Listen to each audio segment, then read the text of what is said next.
अस्सलाम वालेकुम। पाकिस्तान में काफ़ी टाइम से बड़े मुश्किल हालात चल रहे हैं और ऊपर से टैक्स की भरमार, बिजली की महंगाई और पेट्रोल और बाकी ज़रूरी अशिया की कीमतें बढ़ने की वजह से लोगों का अब रहन सहन थोड़ा सा मुश्किल हो गया है। अभी ब्लूमबर्ग की खबर आई थी कि पाकिस्तान में जो बिजली के बिल हैं वो पाकिस्तान में घरों के रेंट से भी ज़्यादा है। मतलब आप देख लें कि आपकी लाइफ और ख़ास तौर पे अफोर्डेबिलिटी कहाँ पे पहुंच चुकी है। तो इसी को मद्देनजर रखते हुए इकोनॉमिक कंडीशन ख़राब होने की वजह से, इंडस्ट्री नीचे जाने की वजह से, अनएम्प्लॉयमेंट बढ़ने की वजह से पाकिस्तान में बहुत सारे नौजवान अब बाहर जाने के बारे में बहुत ज़्यादा सीरियस होकर सोच रहे हैं, क्योंकि अभी पाकिस्तान के जो हालात हैं वो ख़ास तौर पर आगे अगर आप ये देखें पिछले तकरीबन 1-1.5-2 हफ्ते से हम सुन रहे हैं कि इंटरनेट शटडाउन है, फाइबर, अपवर्क, बाकी जो फ्रीलांसिंग वेबसाइट्स हैं वहाँ पे भी हमारे जो फ्रीलांसर काम करते थे, आईटी में कंट्रीब्यूट करते थे, एक्सपोर्ट्स बढ़ाते थे पाकिस्तान की, आज वो भी बिल्कुल मेल्ट डाउन होके ऑलमोस्ट एंड पे आ चुका है। क्योंकि इंटरनेट जो है ना वो एक सांस की मानद है, अदरवाइज अगर इंटरनेट नहीं है तो कुछ भी नहीं है। तो बहुत सारे लोग बहुत सारे मैसेज भी करते हैं, व्हाट्सएप भी करते हैं, फेसबुक पे मैसेज करते हैं कि भाई हमने भी दुबई आना है। ख़ास तौर पे जो मोस्ट ईजीएस्ट और नियरेस्ट वे है ना वो गल्फ़ कंट्री की चॉइस है हमारे लोगों के लिए, और वो चाहते हैं कि हम गल्फ़ कंट्री किसी में भी जाके सेटल हो जाए। कुछ ज़रूरी चीज़ें हैं जो आपको समझने की ज़रूरत है कि जब भी आप किसी कंट्री में जॉब पर्पस के लिए जा रहे होते हैं ना, तो सिर्फ वहाँ पे सिर्फ आप नहीं जा रहे होते, वहाँ पे इसका मतलब है कि वो ओपन मार्केट है और वहाँ पे हर कंट्री के लोग आएंगे। तो यहाँ पे जो ख़ास तौर पे हमारे एशियन कंट्रीज़ हैं जैसे श्रीलंका है, इंडिया है, बांग्लादेश है, नेपाल है और फिर पाकिस्तान है, अफगानिस्तान है, ये जो सराउंडिंग एरियाज हैं ये ख़ास तौर पे गल्फ़ कंट्री की तरफ मूव करते हैं और अपनी अर्निंग, अपनी स्किल, अपनी एजुकेशन का यूटिलाइजेशन वो इन कंट्रीज़ में आके करते हैं और वहाँ पे जॉब हासिल करने की कोशिश भी करते हैं। तो आप देखेंगे कि इन कंट्री में इन कंट्री से ख़ास तौर पे गल्फ रीजन की तरफ बहुत ज़्यादा इन्फ्लो होता है, जॉब सर्च के हवाले से, जॉब हंट के हवाले से, विजिट वीज़ाज़ के हवाले से, क्योंकि लोग विजिट वीज़ा को बेस बना के यहाँ पे जॉब सर्च करने के लिए भी आते हैं। अब आप लोग अगर प्लान कर रहे हैं जॉब सर्च करने के हवाले से तो आप इस चीज़ को सिर्फ बिल्कुल इजी मत समझें कि बिल्कुल आसान काम होगा, मैं जाऊंगा, जॉब मेरे लिए खड़ी होगी, वहाँ पे मुझे एयरपोर्ट से उठाएगी, मुझे डायरेक्ट ऑफिस पे बिठा देगी और मैं सेटल हो जाऊंगा। ऐसा बिल्कुल भी नहीं है। मैं आपको बेस्ट एडवाइस करूंगा कुछ चीज़ें जिनको आपको फोकस करने की ज़रूरत है। अगर आप आना चाह रहे हैं जॉब सर्च करने के हवाले से तो आप लोगों को चाहिए कि आप लोग अपना पूरा प्लान बनाएं, अपना बजट बनाएं, आप हर चीज़ को कंसिडर करें। अब सिर्फ प्लान के अंदर आपका सिर्फ budget, travel time, tickets, residence ये नहीं होनी चाहिए। जो सबसे ज़रूरी चीज़ है वो आपका attitude toward job, job hunting, appointment,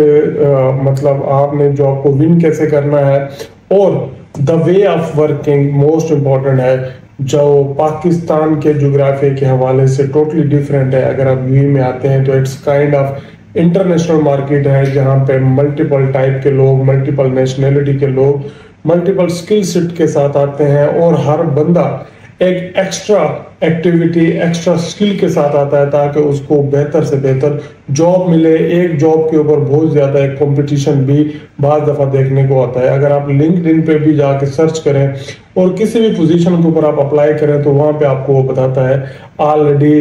इतने %, इतने 1000, इतने 100 लोगों ने अप्लाई कर दिया है। तो मैं आप लोगों को एडवाइस करूँगा कि आप लोग अपने आप को प्रिपेयर करके लेके आए। बेसिक चीज़ें के बारे में आप खुद भी सर्च कर लेंगे, लेकिन जॉब स्किल और जॉब एटीट्यूड और जॉब स्किल सेट के हवाले से मैं आप लोगों को कुछ चीज़ें ऐड करना चाहूँगा। आप लिंक्डइन पे ख़ास तौर पे जाएं, जो यूएई की टॉप पॉपुलर वेबसाइट्स हैं जॉब के हवाले से, आप वहाँ पे जाएं और आप जिस सेगमेंट में जॉब सर्च कर रहे हैं, जिस प्रोफाइल की जॉब सर्च कर रहे हैं, ख़ास तौर पे वहाँ पे जाके उस प्रोफाइल की जॉब को ज़रूर सर्च करें। सर्च करने के बाद तकरीबन आप 5 से 10 ऐसी जॉब सर्च करें जो आपकी प्रोफाइल से मैच करती हैं। अब आप उन प्रोफाइल के स्किल सेट की एक समरी बना लें। उसमें बहुत सारी चीज़ें हैं, उसमें सॉफ्ट स्किल है, उसमें वर्किंग स्किल है, उसमें रिपोर्टिंग स्किल है, उसमें कम्युनिकेशन स्किल्स हैं, और सबसे ज़्यादा इम्पोर्टेंट उसमें ERP मैनेजमेंट की भी स्किल्स हैं। अगर आप देखते हैं कि यार मैं accounting, finance, marketing, cell person associated हूँ और मेरे अंदर जो जो काबिलियत है वो इन समरी से मैच करती है, तो आप फिर अपने आप को थोड़ा सा कंफर्टेबल फील करेंगे, यार हाँ मैं अप टू द मार्क हूँ और मैं जाके अच्छी बेहतर जॉब के लिए compete कर सकता हूँ। लेकिन अगर आपको लगता है सिर्फ आपके पास डिग्री है, सर्टिफिकेट है और जो डिग्री की रिक्वायरमेंट है जॉब के अंदर उस पे आप फॉल करते हैं, तो उसकी बेस पे आप आ रहे हैं, आपके पास बाकी स्किल नहीं है, जैसे सॉफ्ट स्किल्स हैं, आपकी कम्युनिकेशंस है, आपका एटीट्यूड टू वर्क है, आपकी रिपोर्टिंग का स्ट्रक्चर है, आपकी एक्सेल या माइक्रोसॉफ्ट ऑफिस की एप्लीकेशन का यूज़ है, ERP का यूज़ है, उसमें अगर आप कम है तो मैं आपको अभी सजेस्ट करूंगा कि अभी कुछ आप पेड कोर्स यूट्यूब, यूडेमी और कोर्सेरा और बाकी जितने भी आपको वेबसाइट्स हैं उनको साइन अप करके आप खास तौर पे अपनी स्किल्स के ऊपर काम जरूर करें। क्योंकि मैं एक फाइनेंस से रिलेटेड हूँ, अकाउंटिंग से रिलेटेड हूँ, तो मैं आपको सजेस्ट करूंगा, क्योंकि ये एक इंटरनेशनल मार्केट है, आप एक आइडिया अच्छा लेके आए ERP सिस्टम के हवाले से। अगर आपने अच्छी जॉब विन करनी है, बड़े ग्रुप को टारगेट करना है, तो डेफिनेटली बड़ा ग्रुप छोटे सॉफ्टवेयर, क्विक बुक, टैली या बाकी चीज़ों के ऊपर तो नहीं चल रहा होगा। तो मैं आपको सजेस्ट करूंगा आप SAP की अच्छी तरह से एक पूरे प्रोसेस की वीडियोस देख के आए, ओरेकल की, माइक्रोसॉफ्ट डायनामिक्स की और जितने भी टॉप के ERP सिस्टम एग्जिस्ट करते हैं मार्केट में, आप उनको खास तौर पे एटलीस्ट अंडरस्टैंडिंग लेके आए कि ये काम कैसे करते हैं। तो एटलीस्ट आप आंसरेबल हूँ देखने के लिए, बेसिक एंट्रीज के लिए। अब उसमें जो बेसिक चीज़ें मैं आपको बताऊं कि आपने इनवाइस कैसे पोस्ट कर सकते हैं, कस्टमर रिलेटेड, वेंडर रिलेटेड, आप एजिंग कैसे फाइंड आउट कर सकते हैं, आप रिकनसाइल कैसे कर सकते हैं, bank system, bank reconciliation related things कैसे होती हैं, उसमें बैंक सेटअप कैसे होता है, इस तरह की जो चीज़ें हैं वो कैसे फ्लो करती हैं और आप उसको कैसे एक सॉफ्ट, एक बेहतर आंसर आप किसी भी इंटरव्यू में जाके दे सकते हैं। एटलीस्ट आप ये बता सकते हैं कि मैंने उसको फ्रीलांसिंग में लर्न किया है, मैं आपकी एक्सपेक्टेशन पे पूरा उतर सकता हूं और ताकि आप एक बेहतर आंसर देने की पोजीशन में हूं। तो ये स्किल बहुत ज़रूरी है। अगर आप इंजीनियर हैं तो आप इंजीनियर की 3, 4, 5 प्रोफाइल, 10 प्रोफाइल की समरी बनाएं। क्या आप पाकिस्तान वाले इंजीनियर हैं या आप यहाँ के इंजीनियर की जो रिक्वायरमेंट है उसको compete कर सकते हैं। और इसी तरह मार्केटिंग के लोग हैं, सेल के लोग हैं, प्रोडक्ट बेस्ड लोग हैं, कुछ स्पेशलाइज स्किल के लोग हैं। आप यहाँ पे, क्योंकि अगर हम देखें तो एक रियल एस्टेट की बहुत बड़ी मार्केट है, आप उसमें देख लें कितने सेगमेंट है, उसमें हर तरह के सेगमेंट मौजूद है। तो आप अपने आप को उस तरह से एनालाइज करके और उनके बिजनेस प्रोसेसेस को समझ के आए, खास तौर पे उनके वर्क फ्लो को समझ के आए कि ये प्रोसेस स्टार्ट कैसे होते हैं।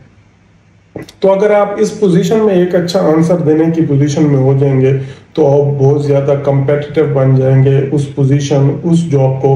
विन करने के लिए। तो मैं आपको यही सजेस्ट करूंगा कि आप अभी से उसके ऊपर फोकस करें। डेली बेस के ऊपर आप एक स्क्रॉल डाउन करके चीज़ें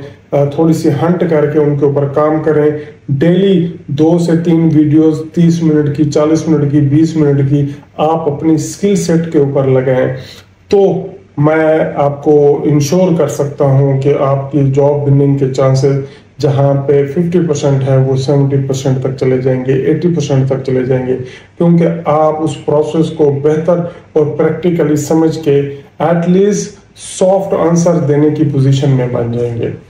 तो मेरी दुआ है कि पाकिस्तान के ऊपर भी अल्लाह पाक रहम व करम करे, और जो हमारे दोस्त, हमारे लोग जितने भी जॉब सर्च के लिए स्ट्रगल कर रहे हैं, अल्लाह पाक उनके रिस्क में बरकत डाले और उनको बेहतर से बेहतर और जल्द से जल्द बहुत अच्छी जॉब मिले।